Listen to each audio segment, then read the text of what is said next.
இன்னைக்கு நம்மளை பார்த்து அழாதேன்னு சொல்றதுக்கு ஆளே கிடையாது. நம்மளை விசாரிக்கிறதுக்கு ஆளே கிடையாது. நீங்க சோர்ந்து போயிடாதீங்க, யாரும் விசாரிக்க மாட்டாங்க. கஷ்டம், வறுமை, துன்பம், கடன் பிரச்சனையில இருக்கிறாங்கன்னு சொன்னா அவங்கள விசாரிக்கவே மாட்டாங்க. ஏன்? பணம் கேட்டு போறாங்க, கரெக்டா சொல்றாங்க. பணம் கேட்டு போறாங்க, என்ன பண்ணுவாங்க? உறவையே துண்டிச்சுப்பாங்க, அவாய்ட் பண்ணிப்பாங்க. ஆனா கர்த்தர் அப்படி கிடையாது. யார் அழுகிறாங்களோ, யார் வேதனைப்படுறாங்களோ, யாரு கலங்குறாங்களோ, யார் பயத்தோடு இருக்கிறாங்களோ அவங்கள தான் அவர் விசாரிக்கிற தேவனா இருக்கிறார். மனம் யாரு சஞ்சலப்பட்டு இருக்கிறாங்களோ அவங்கள தான் அவர் விசாரிக்கிறவர். அல்லேலூயா.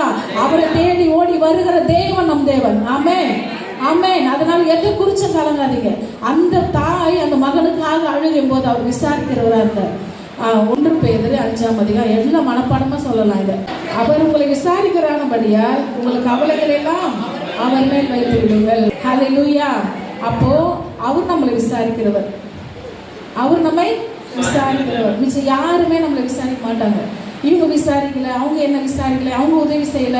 இன்னைக்கு அதுதான் நிறைய பேர் என்னை யாரும் விசாரிக்கலங்க அப்படின்னு சொல்றாங்க.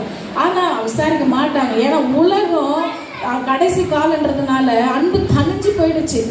அன்பு தனிஞ்சு போயிடுச்சு. அன்பே இல்லை. குடும்பங்களில் அன்பு இல்லை, சபைகளில் அன்பு இல்லை, ஊழியக்கார விசுவாசிகளுக்குள்ள அன்பு இல்லை. இன்னைக்கு சபைகள் மத்தியில கூட அன்பே இல்லாம இருக்கிறத நம்ம பார்க்கிறோம்.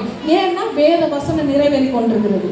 கடைசி காலத்துல அன்பு தனிந்து போகும், அன்பு தனிச்சுதான் போகும். ஆனா யார் விசாரிக்கலனாலும் நம்ம விசாரிக்கிறவர் ஒருவர் உண்டு.